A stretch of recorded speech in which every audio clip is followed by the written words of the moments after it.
Welcome home, neighbors, to episode 155 of Community Hall Live. My name is Chad, and I am your host tonight.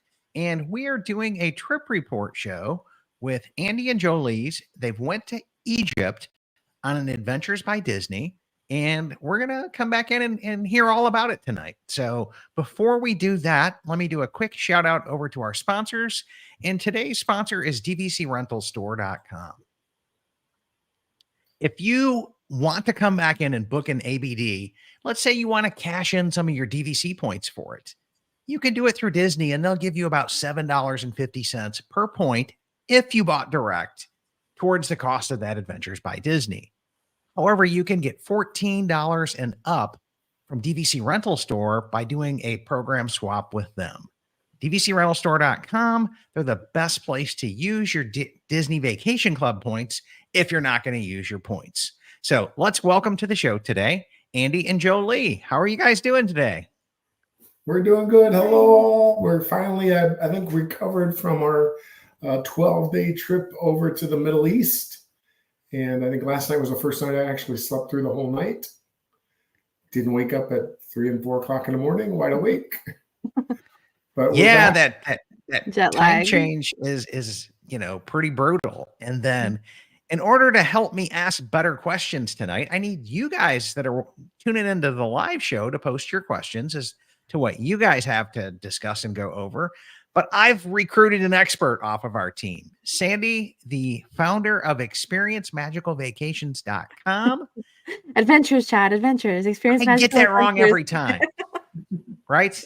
It's on the screen, guys. So ExperienceMagicalAdventures.com. Just think, right? Adventures by Disney, right?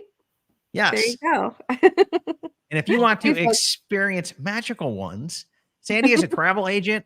She's been on a couple ABDs, at least one. And I know Disney sent you on one because you've been so successful as a travel agent with them. Congratulations on your guys' earmark status as well. Thank you. Thank you. Yeah, that's quite the accomplishment on there. But I've got Sandy here. She's our normal show producer and kind of a right-hand person behind the scenes, on front of the scenes, everything. We love Sandy to death here. She is a travel agent. If you guys want to book this and pay cash, Sandy would be glad to help you out and is very, very capable of doing that. And you're going to see some of her expertise tonight because I'm sure she's going to do a few flexes for us.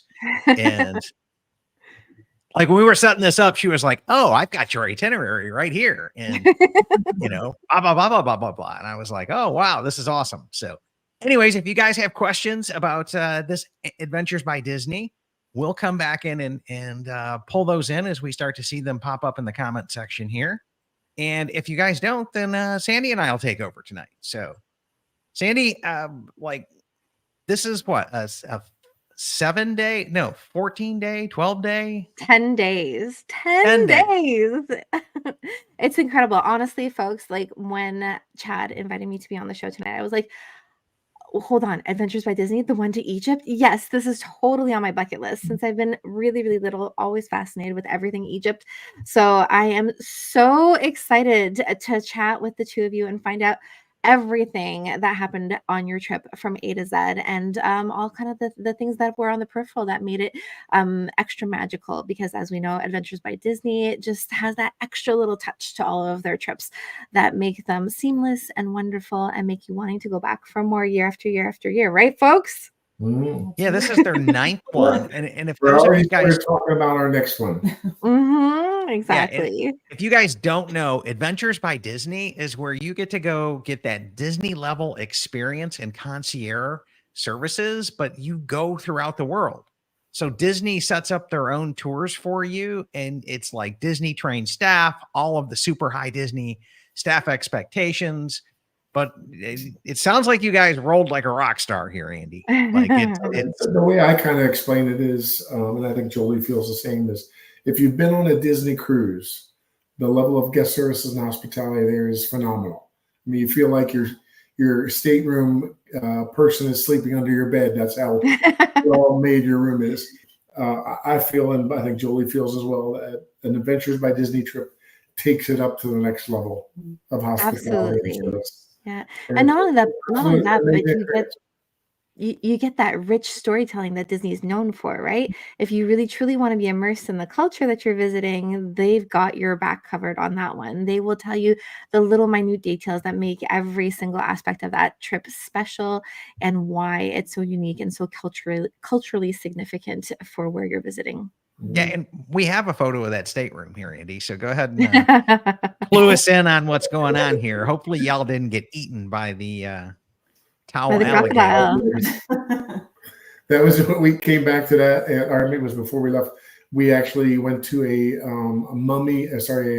crocodile museum that night and saw mummified crocodiles.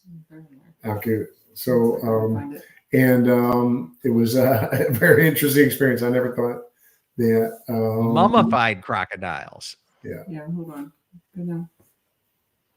Yeah, we've got probably 20 plus photos to share with you guys. So. Yeah, Andy and Jolie have all their photos loaded up. There Oh you my go. goodness, check it out. That's so cool. And Thousands of years old. I mean, yeah, I mean, Incredible. the interesting thing is, here in the States and maybe in Canada too, we talk about things that are a couple hundred years old. Mhm. And essentially everything we saw on this experience, this adventure, was thousands of years old.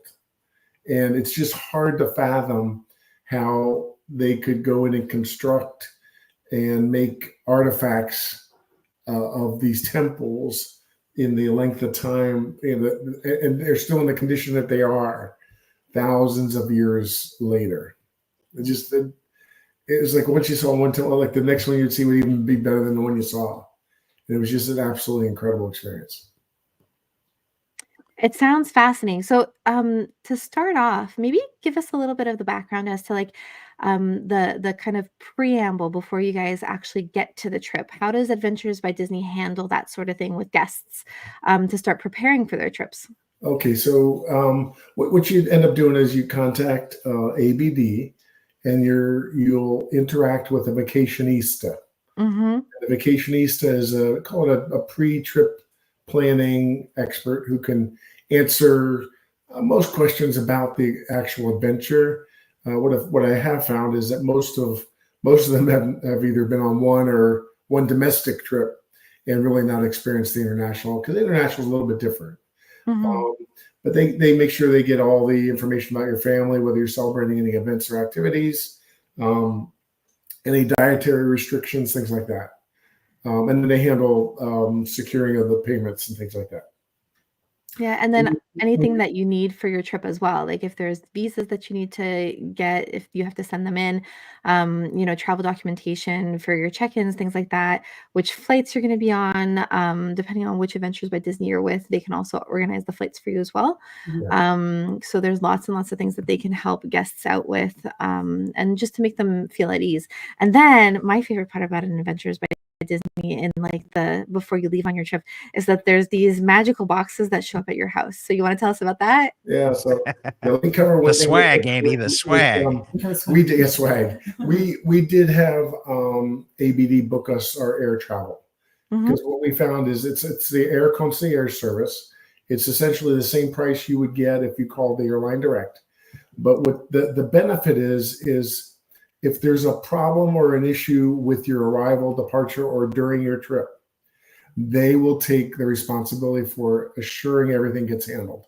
Whereas, I can only imagine if we were stuck in Chicago and having to deal with British Airways there, it may not get anywhere. But if I called ABD and said, we got a problem, I assure you it would have been fixed. They probably knew there was a problem if there was a problem. It was nice to know that. I mean, and I think that's about the second or third time we've used the air concierge. But anyway, so the pre-trip box was just neat. It's a neat thing to get before the trip. They used to have a handbook that was a little bit more detailed than what they provide now, but now they'll basically send you a PDF file with 2 or 3 pages of what you're going to do on pretty much every day of the adventure. So like a whole itinerary. Yeah, and there's an app usually too that you can download. Yeah, it's like an itinerary or something like that. And I think in the past we've used those in more detail. On this one, there was a lot of impromptu things. because you just kind of have to go with the flow with it in Egypt. It's just kind of the way it is. So we didn't. I guess after a couple of days, we just kind of didn't really refer to that. But anyway, the guides took, they're winging it, huh? the guides took pretty good care of informing us of what's going to happen later today. What are we going to do tomorrow morning? Here's what time we need out. Things like that. So all the logistics stuff. The box had your. The box had our hats. Had nice hat, Andy. I like it. The hats we have on. The lanyard. Our pin that had the number of trips we had been on, or sort of like a recognition for how many trips we've been on. It did not have this polo shirt. I got this on our first ABD trip back 10 years ago. Mm-hmm. In a backpack, an ABD Adventures by Disney backpack that I thought was very, very good. Waterproof, kept everything secure. Oh, that's great. And it's very lightweight, easy to use.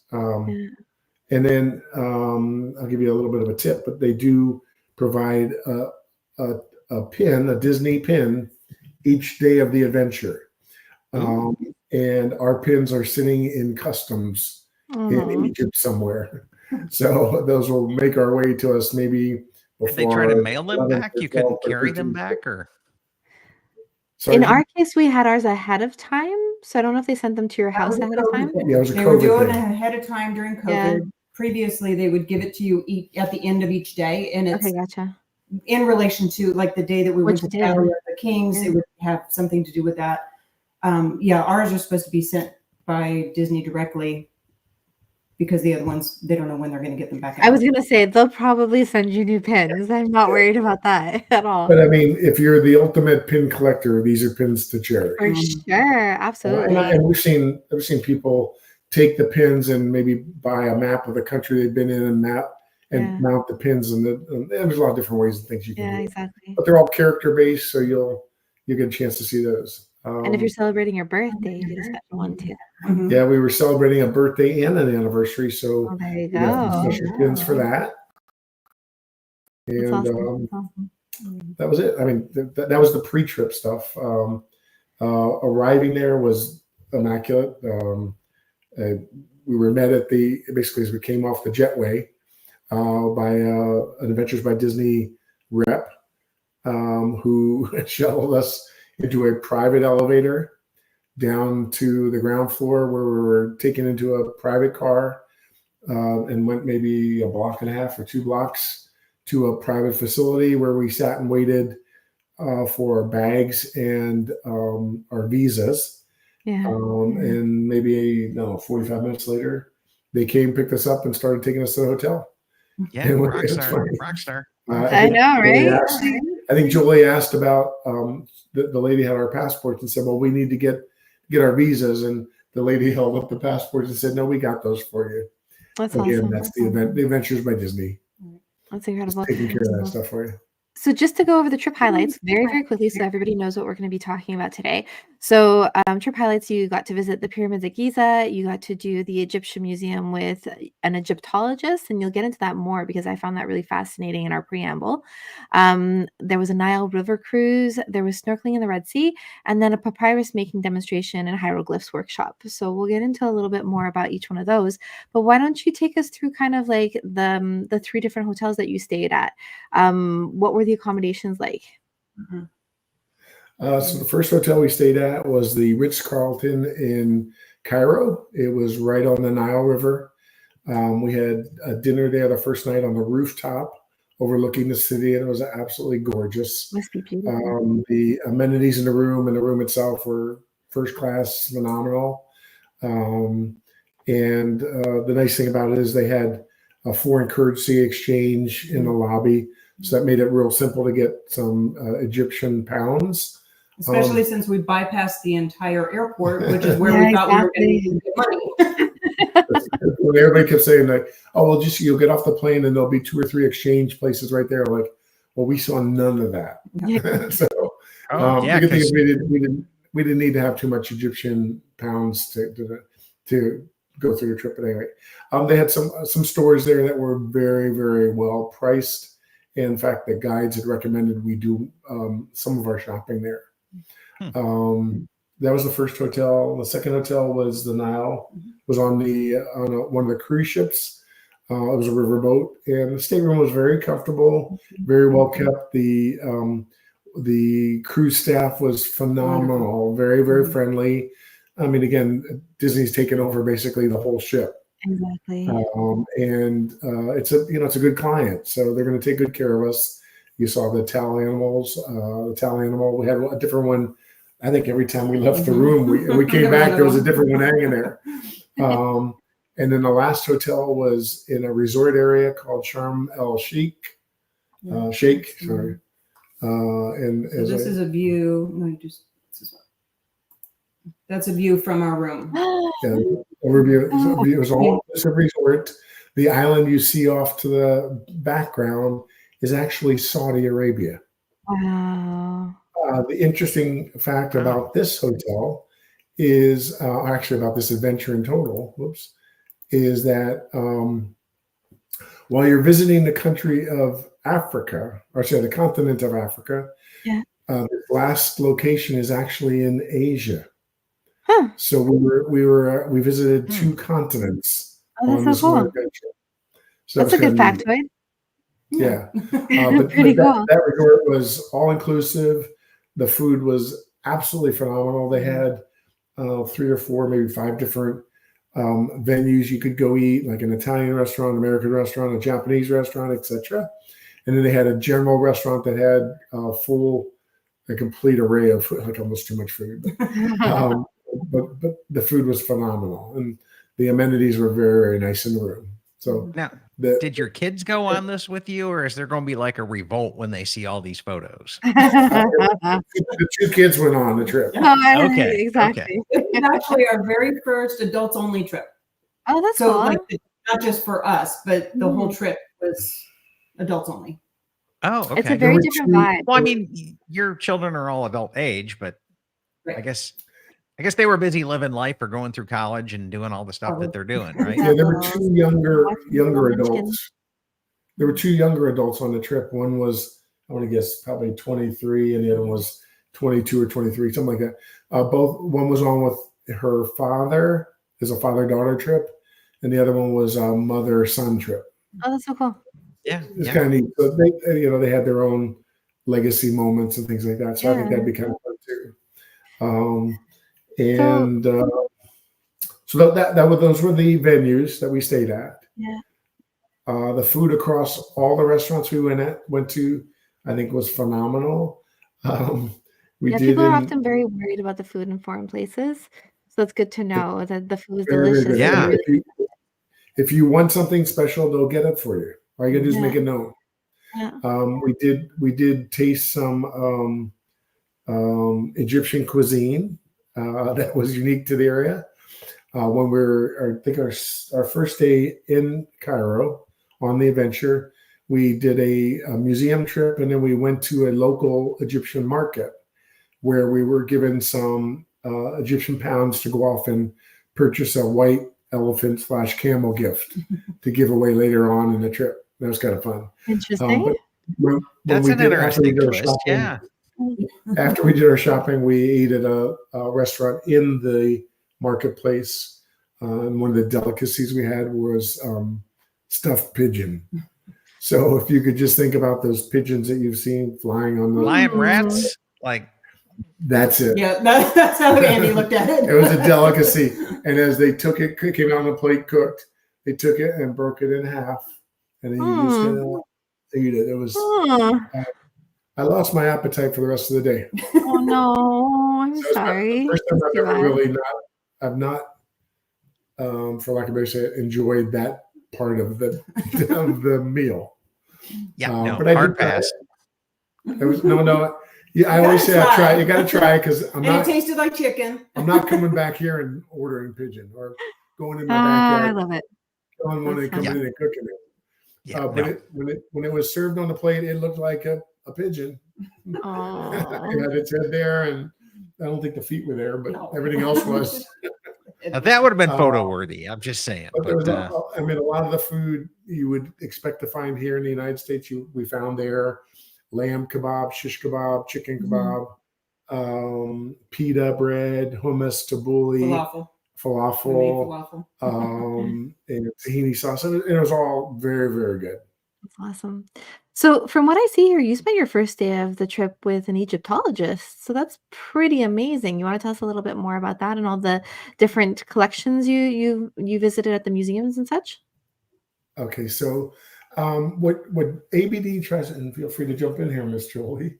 ABD tries to do is bring in a local expert Mhm. that shares their knowledge and passion for the country and what you see during the experience.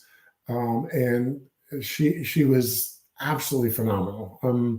Just just when we went into a museum, if there was a piece if there was a museum artifact that was missing and out on loan to one of the other museums around the world, she would start by saying, "Here would be this XYZ, whatever it is," and she says, "I want it back."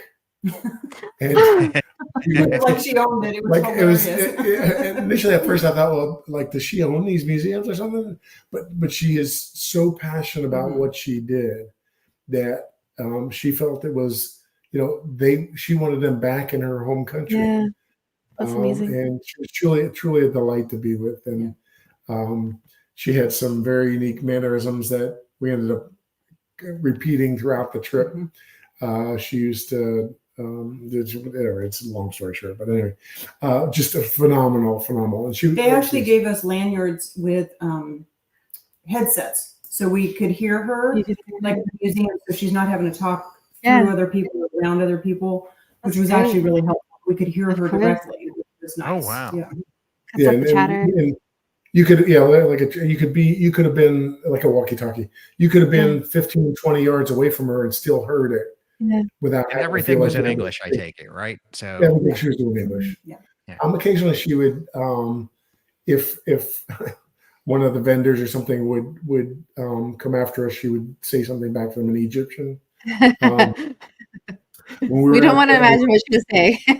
When we were walking through the old town of Cairo, there were a number of school kids that came up to us to take pictures with us.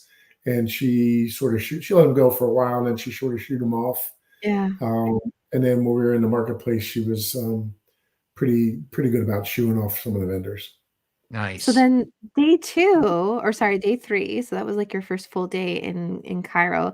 Day 3 becomes pretty spectacular from what I see here on the itinerary. It's visiting the pyramids and the Sphinx. Mm-hmm. Wow. Yeah. Oh my goodness, look at you guys. So that's a unique aspect of the trip. So is this. If you went with a general trip to the pyramids, you would stand on the sideline, and basically the pyramids you could get somewhat close, but you have to pay an extra fee to go inside. With the Sphinx, you cannot get into the closed-in area. That is a unique ABD feature. As they describe it, it's only for literally like dignitaries. Like nobody gets to go in there. Our Egyptologist said that she enjoys guiding the Disney tours more than any other trips because she gets to do those things because no other groups get to do it. Incredible. Wow. And we were literally standing. Rockstar. I mean, this picture was taken probably 25 yards from the base of the Sphinx. This is one of my favorites. That's so cute. Sphinx. And just we were in the inside track, and all the other visitors to the Sphinx area were 25, 30 yards away from being.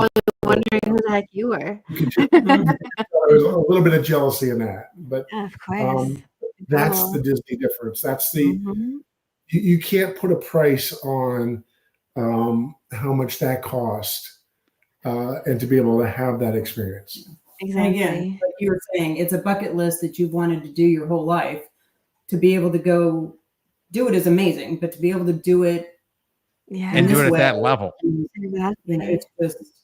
And then with the going inside, that's inside the I was going to actual ask about that. pyramid. And again, other people can pay to go in there, but there could be several hundred other people crawling through that with you. Whereas with us, and not everybody, we had 34 people on the trip. Not everybody chose to go in. So there was probably 20 of us in there instead of thousands of people all at the same time trying to crawl in there. You're not a little guy, Andy, and to see like how tight those tunnels are, it's pretty. It was rather warm inside the pyramid, and I tend to think it smelled a little bit like a locker room. Ooh. So that was our experience of one of the 7 wonders of the world. Well, you got to do it once, right? I never thought I'd be able to go see some of the things we've seen on other trips, and this was a definite. You got to see the pyramids, and it was amazing. Just you could see them from our hotel a little bit. You knew the general area where they were. It was about maybe 25, 30 miles from the downtown area. But as we drove towards it and approached it, it was just phenomenal. Wow. So the next day looks pretty incredible as well. I mean, you leave to go for a swan. You're on your Nile River cruise at that point, and you're going towards the temple of Isis at Philae. I mean, how was that? You must have been there, I guess, around sunset by the time you got there? Yeah, it's going to be this. Oh, we didn't. Yeah.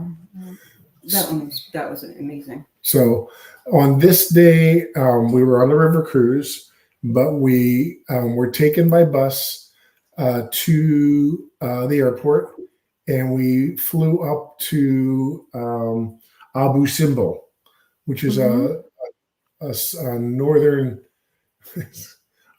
city, which is it's a weird way to describe it, but the Nile River runs south to north. Yeah, exactly. South to north, south to north. So it's reverse of what you logically would think.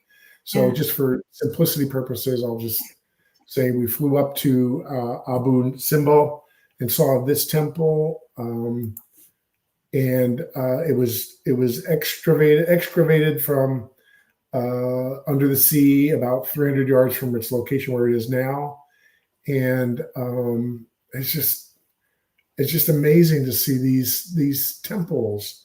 And this is a different temple on the same day, and you see your fair amount. Those are the guides. Those are the guides, the 2 guides in the middle. You see your fair share of temples through the process. Wow. And the artwork and the colors, and just to sit there and know that this stuff was 3,000 and 4,000 years old was just absolutely incredible. I to this day still think about it. That's incredible. Sorry, I don't want that one. We're back to the pyramid. And so tell us a little bit about the river cruise. It's mostly you spend stationary. It's more like a hotel to stay on the river.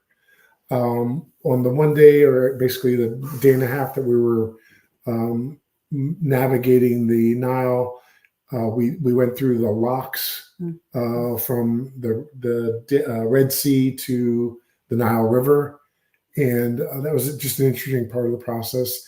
While we're on the ship, is when the street vendors will take their little boats and tie up to the side of the cruise ship and try and sell you their goods. This was the day after we had been up till 2:00 in the morning going to on these trips. We had 2 gentlemen literally outside our window with their boat tied up, yelling, "Hello, hello," and trying to get us out to buy some tablecloths and towels. And it was the process that they do. That was pretty fun. We didn't end up buying anything there, but I was going to say, fun. I would at least have to come home with some legit Egyptian cotton stuff. Yeah, 100%. You know what I'm saying? Like, did you get the sheet? I brought home a couple of Egyptian polo shirts, and Jolie brought home an Egyptian blouse, and we got some souvenirs or gifts for some family members. Yeah, so that's pretty cool. And then, so then we're continually sailing on the Nile, and then you end up at Karnak. Hold on a second. And the So papyrus. That's awesome. this was we were on the river cruise, and one of the stops was in Luxor, and that's where the papyrus museum is. And so we got off and went to the papyrus museum, and you'll see that I'm sort of, it looks like either coloring or painting. They had scrolls of our names in Egyptian written with a picture. Cool. And we got to fill in the symbols with paint. And cool. each of us had one with our name on it. And we learned about how they harvest the papyrus, how they turn it into paper, and how they then start illustrating on it. So we brought those home, and then we ended up buying an extra little picture. Real life spaceship Earth. I was gonna say, right? It's to me, those are the unique things that you walk away with.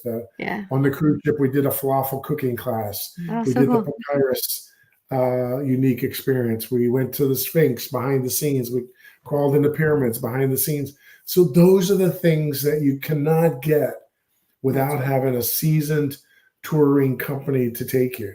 And then when we did go to the Luxor, we did that at night after it closed. Oh, wow. So again, you're not fighting the crowds. You could just wander around as you wanted to. And the Luxor area is where they have one of the temples, is the second largest temple in the world. And you can only imagine the tourist traffic that they get during a daily basis. And for us to know that we pulled up after it had closed for the night, and had complete rain of the whole temple area. And I guess just phenomenal experience. And, Disney, the Egyptologist told us during, or maybe towards the end of the trip, she said the reason why she likes the Disney, not only because she gets to see the Sphinx area, but she knows that the tourist company or Disney spends the money that they collect from us on reinvesting it in the guests. That's awesome. That's amazing. And it must be really, really nice to still have had the Egyptologist with you at this point too, for asking all your questions and, finding out about So we went down to Sharm el-Sheikh. Yeah, that's amazing. So next day, I am really, really excited to hear about this, the Valley of the Kings. What was that like? Valley of the Kings. Oh, geez. Let me see. Where do we have? We have King Tut here, don't we? Yeah, at least got that. Let's see. Wow. So most people have heard about King Tut. This is him. Actually, him. It was his basically mausoleum where he was mummified. He died at the age of 19 years old, and I guess he's, for lack of a better say, he's remembered the most for having really done nothing as a king.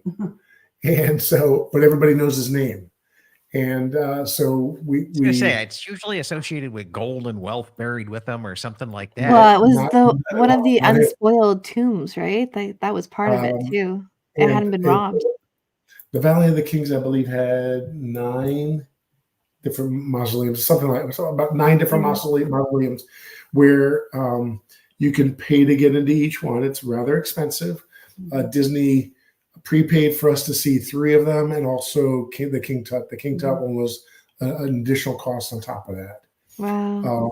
And then we spent a couple hours there. And it was just, again, it was like the more you saw the mummies, the more you saw the mausoleums and the artwork that was chiseled on, I think that was about the artwork that was chiseled in this one. I'm sorry.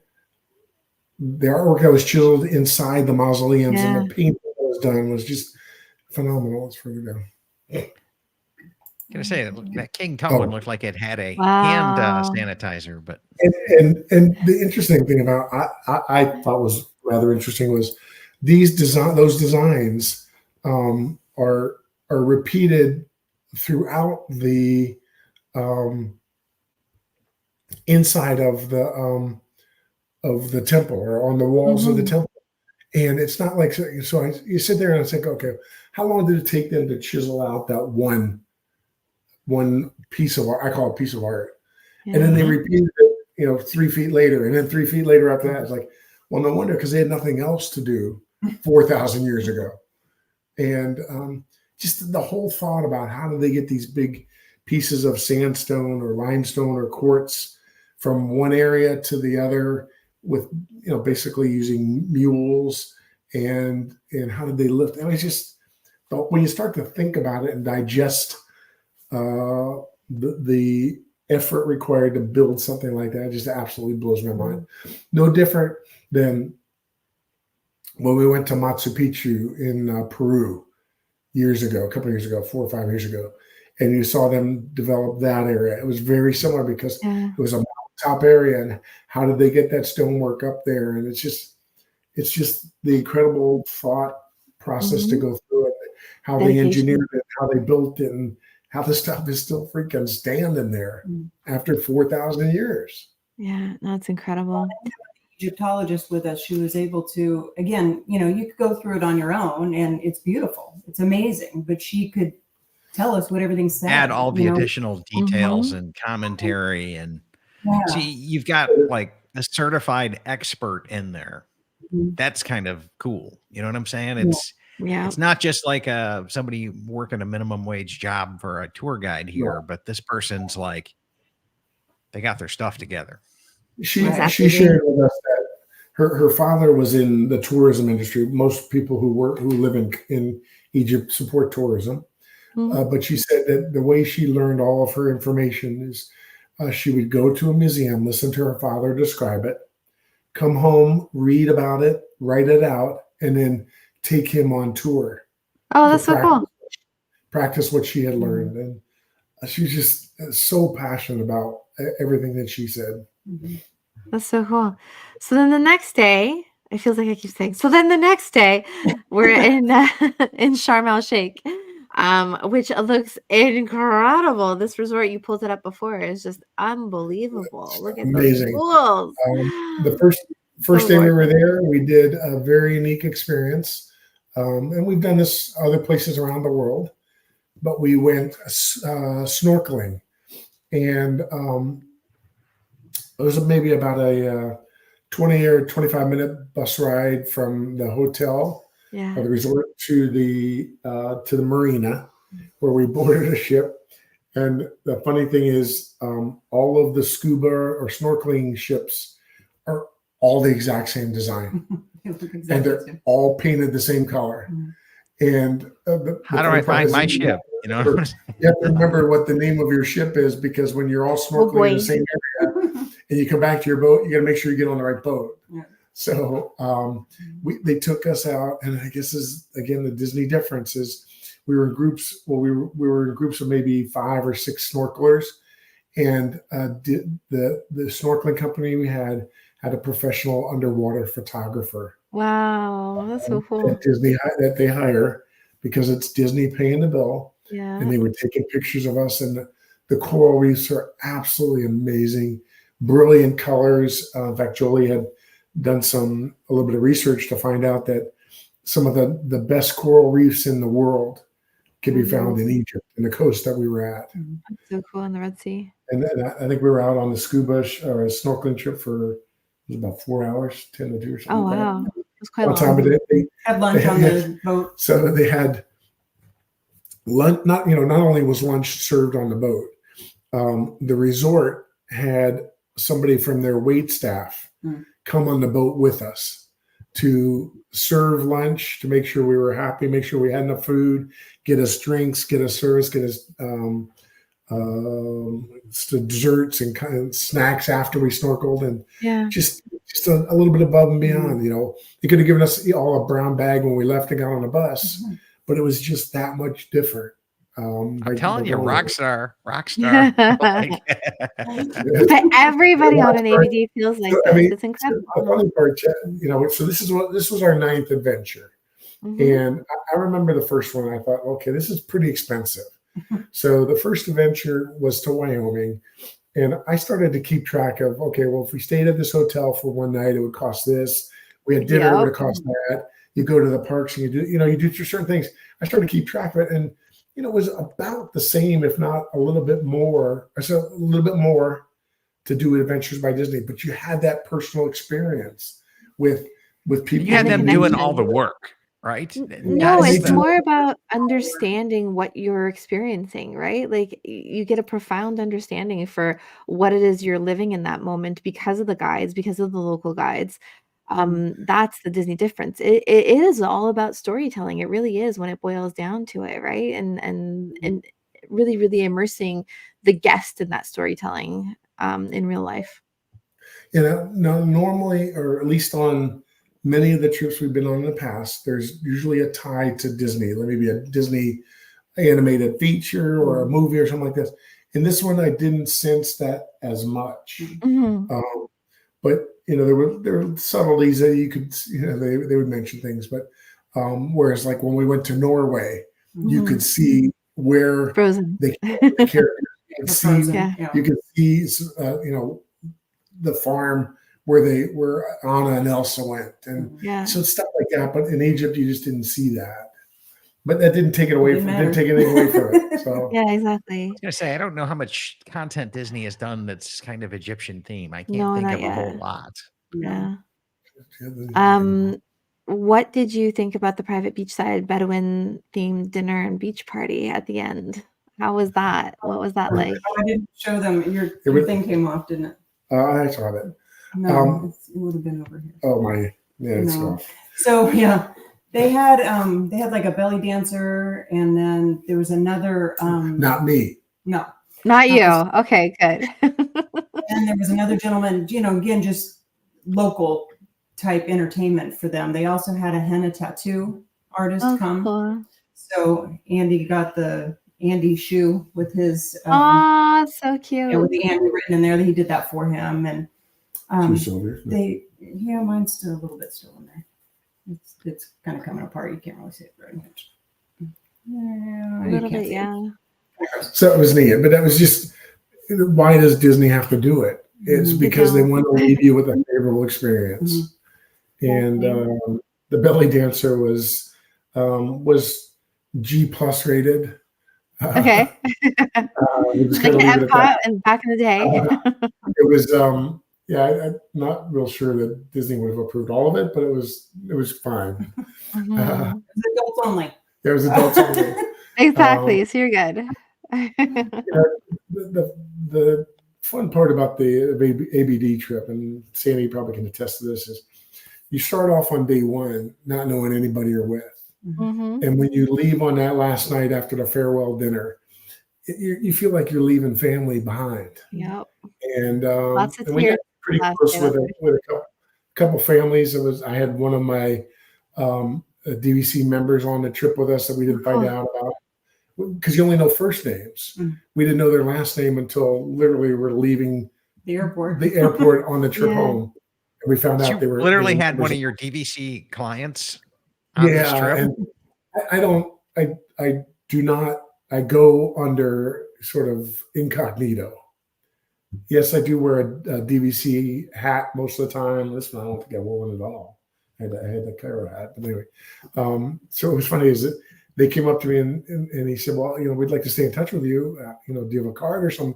So I gave him my business card. And he goes, "You're our guide." I was like, "Oh, okay. So what's your last name?" He goes, and he told us, and I said, "Yep, I know you're our guide. I know I'm your guide." That's So amazing. it's just kind of fun, and That's it's incredible. the thing. We met a very nice family. It was an adult son, and in probably his late 40s, early 50s, with his parents on the trip, and his dad was a doctor and former professional engineer, and for a long time had always wanted to go to Egypt. And so the son said, "I'm taking you with us. We're taking you on this trip." And we spent a lot of time with them, especially towards the end. And it was just real family oriented. It was just a great experience. It is incredible. It really is.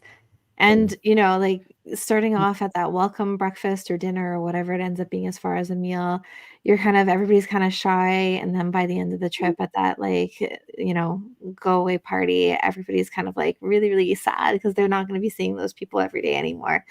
So it's incredible how much we bond through travel. Yeah, one of the highlights I would say from the farewell dinner is the guides do a lot of work when you see them awake, but there's a lot of stuff they do behind the scenes. And at the end of the trip, they put together a video slideshow. That is absolutely phenomenal. I mean, you can imagine what 10 days of slides look like. And you know, it's like I looked at it, and I was like, oh, I don't remember doing that. Oh, I do remember doing that. It was like on day 3 ago. And then you get a copy of it too, which is incredible, right? I have it on my desktop, and they just pack so much stuff in the time that you're there, that when you truly realize how much they've done for you is when they plop you off at the airport on your return home, and you got to carry your own bags. Absolutely true. They don't at least get it you checked in, like. And the porter that's carrying your bags when he's done or she's done, I guess they're looking for money. Yeah, they're looking for a when tip. you do it with ABD, everything's taken care of. I mean, so much as in Egypt, in the public areas, the bathrooms are theoretically considered public, but you have to pay to use them. Right. So ABD would tip all the porters in the bathrooms for us, so we didn't have to walk around with Egyptian pounds. Yeah. And it's just that kind of stuff was nice, and the minute details to really make it special. The bus drivers have been working with Disney for ABD for a long time, and it's the same bus driver, and they know the ins and outs. And there was one, I guess it was the first day we were there, the bus driver literally parked at the end of the market and drove through the market on this narrow street and navigating the bus for us to get out. And it was just incredible. I mean, amazing. Just the stories that same bus driver met us up at Abu Simbel. He drove 4 or 5 hours. Where we flew, he drove overnight with oh my gosh, bus just to bring lunches to us. Yeah. And be able to drive us in that town. And to pick us up at the airport, drive us over to the temple, and then go back, take us back to the hotel. We flew back, and he drove again. Oh my gosh. One of the other things that I thought was fairly interesting in these adventure flights, we flew all Egyptian Air except for one of the flights. But on the flight to Abu Simbel, it was a 737 or something like that, and there was probably 40 passengers on the flight. Well, ABD had 36 of the seats. Oh my gosh! So who are the other 4 people? Who are the strangers? We landed at the airport in Abu Simbel. We went on the tour. We were going about 3 or 4 hours. We came back. The flight, it was the same flight attendant, same plane sitting there. When we came back, they took off. We ended up landing back in Luxor about 2 minutes or 5 minutes before we were supposed to take off, because they didn't really have to wait for anybody else. They just took off because Disney was on board. Yeah, exactly. Whereas, you're flying anywhere else, you would have waited, TSA would have waited, you would have had to wait for the FAA to clear you from the tower. You couldn't leave before everybody's on board. Well, everybody was there, so we left. That's incredible. Wow. Yeah. Andy, there's a couple of photos we didn't get to that I want to hear about. So, and this one was breathtaking. Wow. This was actually, that's Mount Sinai. Wow. And for those who do not know what that means, is in the biblical times, that's where Moses received the 10 Commandments from God. And so the story is, for us, it was that we had our farewell dinner on the last night, ended about 8 o'clock or so at night. We were picked up from the hotel by a private driver with a sidestep. So we actually, this is something we wanted to do on our own. So I was able to get a hold of our local guide before we left to ask him if he had any suggestions, if he had any groups that he would recommend that we could do this with. Right. So he made all the reservations for us. We just had to pay when we got there, but he had made all the arrangements for us, which was, they got us lunches. they literally. So again, we had smaller version of the bus, but we had the driver, we had another Egyptologist with us. We also had an armed security with us. They brought us lunches so that when we finished the hike the next day, we'd have food available. So he took care of all of that for us, which was, and then he took, he was there when the bus came to pick us up. He was there when we got back the next day. So we were picked up about 10 o'clock at night.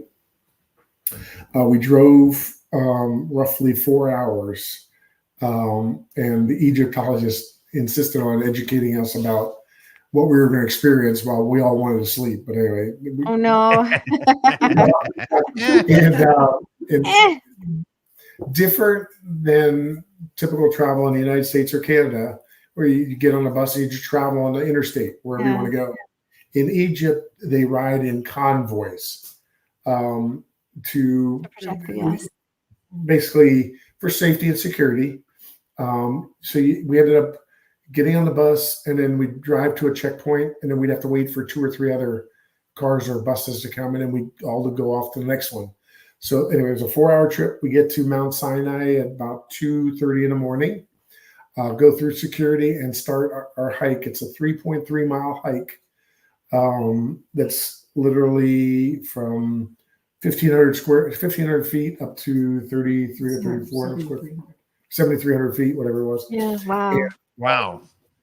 So you're there for sunrise. It's dark, pitch black. Yeah. So you're walking with flashlights to guide where you're going. And you take breaks along the way, but we literally got up to the top of the mountain about 6 o'clock in the morning. So about 4 hours later, 3.5 hours later, sunrise took place, and then you have to navigate back down. Incredible. And the hike back down was about 2.5 hours, and it was a little bit faster. Yeah. It was hard. We were all pretty tired, but to be able to experience that was a sunrise. Yeah.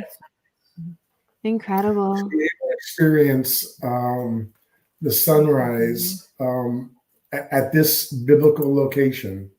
That would have been like my favorite part. I ain't gonna lie. Like, like tonight, I showed Jolie. As y'all probably know, I go to services on a weekly basis, and out of the book that we read on a weekly basis, there is a section that has it refers to when Moses got the commandments from God and then walked down Mount Sinai. And so I had to read that paragraph today, and now every week I can. It means more to me. Oh God, yeah, absolutely. Just reading it. Of course. Like I said, that would have been my favorite part, because I don't care if you're Jewish, Muslim, Christian, it all kind of goes back to the Old Testament there. And exactly. It's the one all of the faiths kind of spring from that, right? It's yeah. Well, not only that, but you have the whole, the whole interplay between Moses and Pharaoh, right? And on this trip and looking at that way as well. The hike is pretty strenuous, and I now realize why ABD doesn't include it. Yeah. You can, and this would have been ABD's choice, you can ride a camel up. Oh, cool. But the camel only takes you up to a launching point. It's they call it 750 steps from the top of Mount Sinai. Well, those 750 steps were probably the most difficult thing I've ever done in the world. They're not. It's not steps. Not like walking up a staircase. It's the best they can do is like some rocks put together and then a landing point. Some rocks another way. And it's pretty tough. Coming down is even worse. But anyway, there's no way. Sounds like you need to train for that. Like, and there's no elevator. No. And there's no. There's no fast pass to get up. But there's no gas pass to get up there, huh? I realize why ABD doesn't include that. It's a little bit too much. A little bit too strenuous. So, folks, as we got back down, we visited St. Catherine's Monastery and got to see.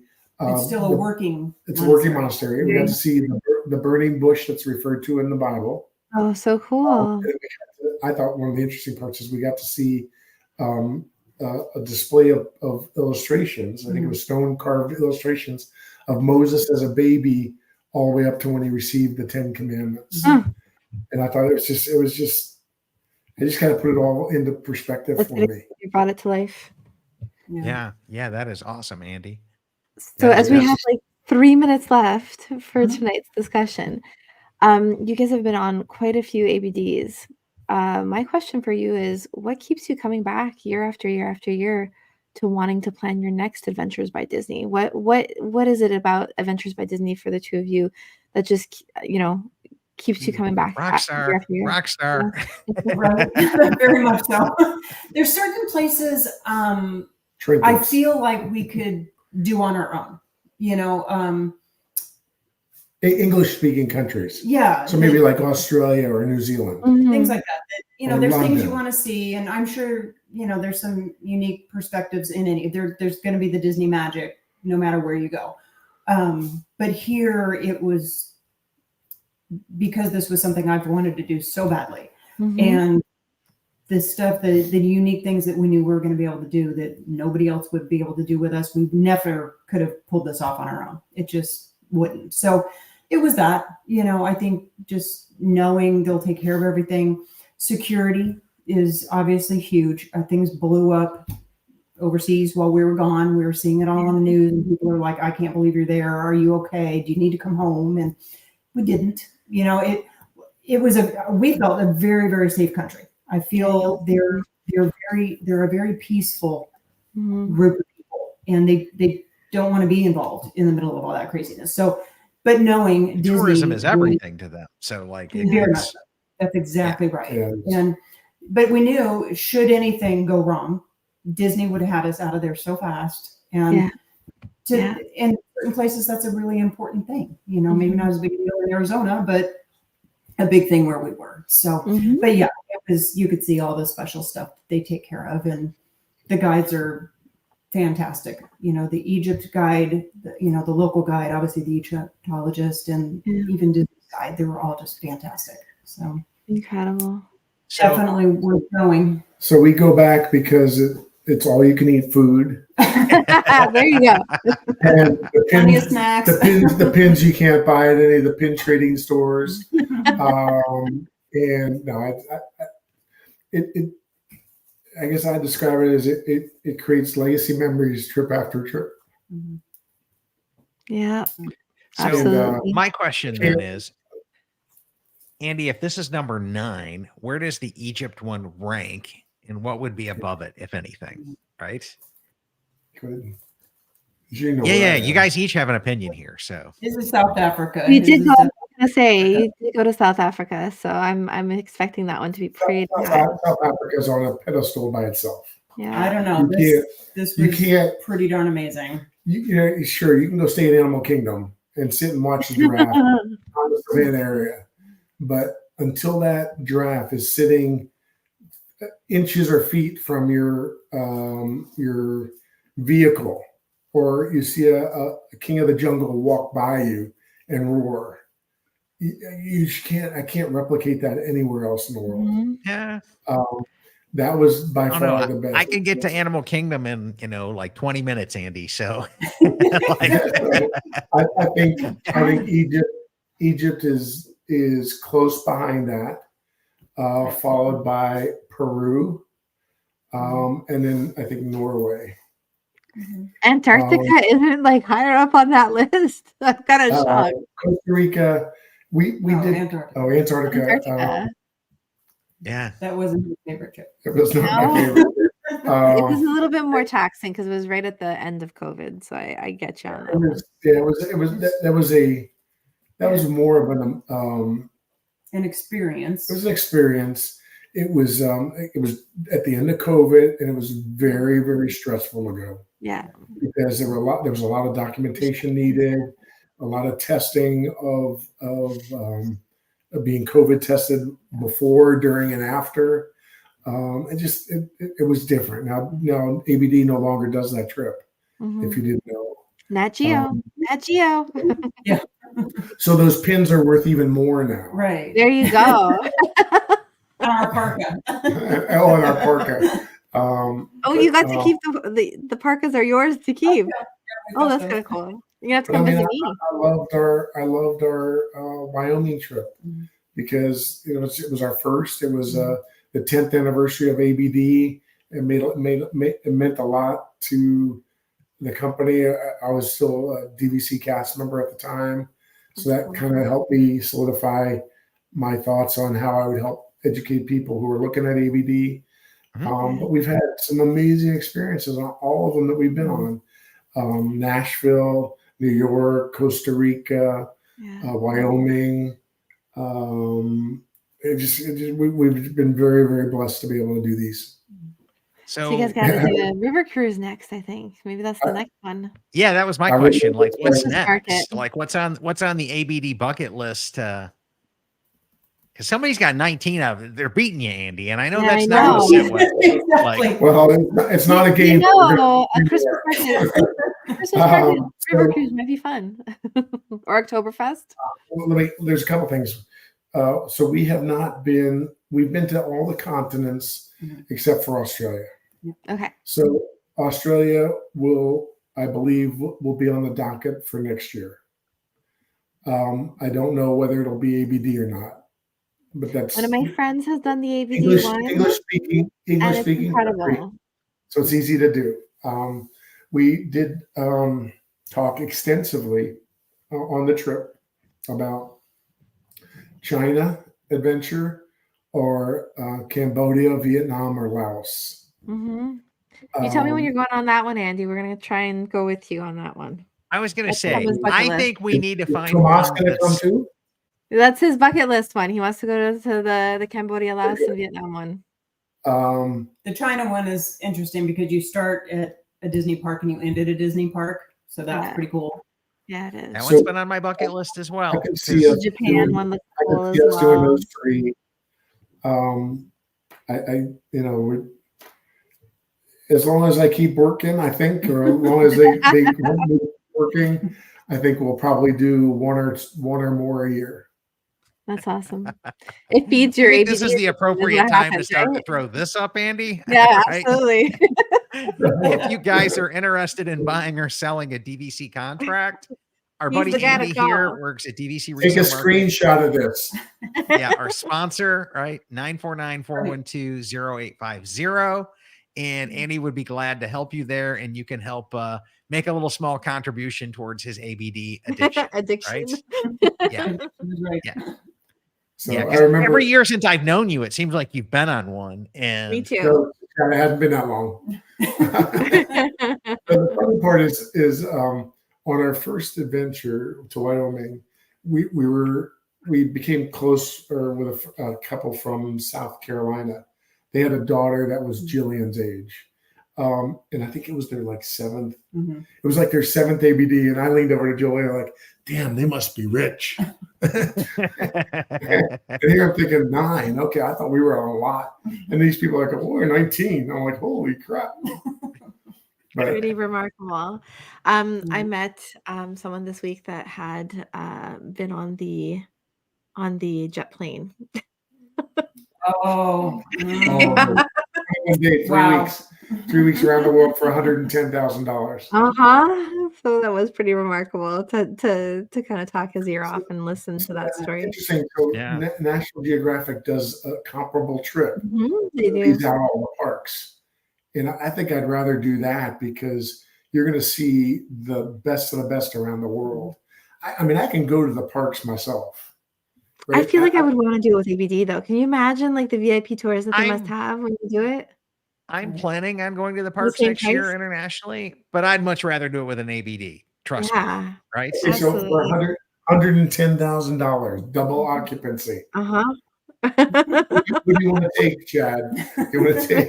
If you're paying the bill, Andy, I'm right there with you. Sorry, Jolie. Jolie and her are going on our own. Okay, well then because if you go by yourself, Chad, there's a single occupancy rate. Yeah. So why don't we go together and you can help supplement my rate? There you go. So, it's still 200. Yeah, it's still 200. Whatever. Pretty incredible. Interesting. All I need is those magic lotto numbers, Andy, in advance, and we're got this. Yeah, we're all in. One of the guides told us on the trip. If you think about what they do, and Sandy, you can relate to this, I think, is the guides are so emotionally involved in what they do. And they put out a tremendous amount of effort for the length of the adventure, whether it's 5 days, 7 days, 10 days, and to keep that energy level going strong for 21 days is got to be physically and mentally Exhausting. very, very demanding. Yeah. Yeah. I didn't ask if they swap out the guides. It would be interesting to know if they swap them out every couple of days. Right. Yeah. I mean, and if they have a rotation there. Some of the challenge that the non-round the world trips have are coordinating. Like we spend a bit of time in some of the airports, so it's getting tickets and things like that. When you have your airplane sitting for you, and your bags being picked up, that's something that you take away completely or take off the task assignment. But it's still entertaining a guest for 3 straight weeks. And you're tired and you sleep in a different bed every night, and it's not easy. Yeah. Well, I think we've pretty much hit our time limit here for tonight. But if you guys have more questions about ABDs, you can always reach out to Andy. He'll be glad to talk your ear off on that. I'll throw his contact back up there. Andy at dvcresalemarket.com, 949-412-0850. And that's just for general information. But if you would like to book one, head on over to experiencemagicaladventures.com and you'll get a little contact form. And our one and only lovely Sandy who is an ABD expert in the makings, will be glad to come back in and help you out. She is a earmarked Disney travel agent. She'll be glad to book that for you, answer the questions, do the research, do everything. I have booked a few things for Sandy, and she has just been absolutely phenomenal as well. And I can't say enough great things, like all the awesome content that you see on our show. 90% of it she's got a hand in as well. So and we do have fun creating all that magic though, Chad. I have to say, putting together shows and stuff. It is there's an element of fun there too. There is. I mean, we're Disney geeks. Like this is like we geek out, and I just don't have the funds. Maybe when Lincoln gets through college, Andy, this will be my celebration to do an international ABD celebration. Right? Oh, look at Andy. When there's a will, there's a way, Chad. I know, but I'm sorry, Chad. You can do it on yours. So anyways, on this, Chad, when's your next trip? Sandy, when's your next trip? My next one is Walt Disney World. No, Disneyland for the half marathon. Then we do Disney World for the Princess Half Marathon. Then we go as a family to Aulani. But I just got back from the Earmarked Summit like last week, so I'm just coming off a trip. So there you go. Chad? But that's the. I actually have an app for that, Andy. So do you? Yeah, I knew you did. Yes, I do. Yes, I do. And so in 8 days, we'll be celebrating Gina, our normal live show's producer's birthday, at the Copper Creek Cabins. And she'll be here for almost a week, I believe. So if you're in the Walt Disney area, you come in and look in our Facebook group, just search for My DVC Points Community, answer all the questions, and we will let you into the group. And we're just making sure you're not a bot, a spammer, or anything like that. They're like, what's your favorite Disney restaurant? And do you agree to our rules? And how'd you hear about us? Okay. Really, really, really simple questions. And then we've got a meetup cruise coming up in April where we're going to Mexico. And then it looks like I'm going to be working for a week and then heading off for maybe a 2-week trip to Shanghai, Beijing, Hong Kong, and Tokyo with my best friend. Incredible. Yeah, with my best friend of 30 years. We're both kind of travel point and mile nerds. Amazing. And we look to be cashing in some serious points to make that happen for very little cash out of pocket. Absolutely. And we'll be flying like Delta One. 30 years? What's that? Have we known each other for 30 years already? Yeah, no. Andy wants to go with you on that one. So yeah. You come up with the point in miles here, Andy, and we'll do it. And then we're still working on this, and I think Sandy's in charge of it. Our Disneyland Paris meetup, and possibly a cruise following that. Yeah. Right. So I am waiting for my travel agent friends to say, "Hey, Chad, we can put you in a travel agent room before I can afford that one, because that one's like a huge 10-day or something like that Disney cruise. So It's pretty and cool. I would be out of vacation time next year. And then we've got It sounds like it with that trip just to Shanghai, Beijing, Hong Kong, and Tokyo.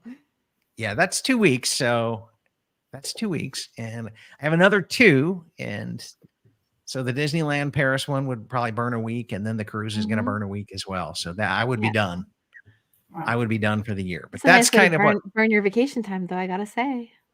It's a heck of a way to do it. Yeah. It's a heck of a way to do it as well. So anyways, guys, let me see if we've got one more comment here to come back in. And so Jamie is just saying, so jealous of you all. I've got nothing till next June. And for sure, nothing as exciting as all of this as well. So, well, we're I'm Disney sure your nerds. trip in June is amazing. Yeah. Yeah. And we're Disney nerds, and you can definitely live vicarious through us as well. So anyways, Andy, Jolie, thank you so much for sharing with us. Sandy, thanks for sharing your expertise and your passion for Disney with us as well. And as always, folks, hopefully you learned something in today's episode that'll help you go out there and plan something magical for your family, or at least vicariously dream through this Disney awesomeness and, put it on your bucket list one day as well. So thanks again, everybody. Thank you to our Patreon supporters, our sponsors, and everybody who has clicked the like button, share, or any of that kind of stuff as well. That really helps us out. Have a great night. We will catch you guys on the next one. Good night, everybody. Bye.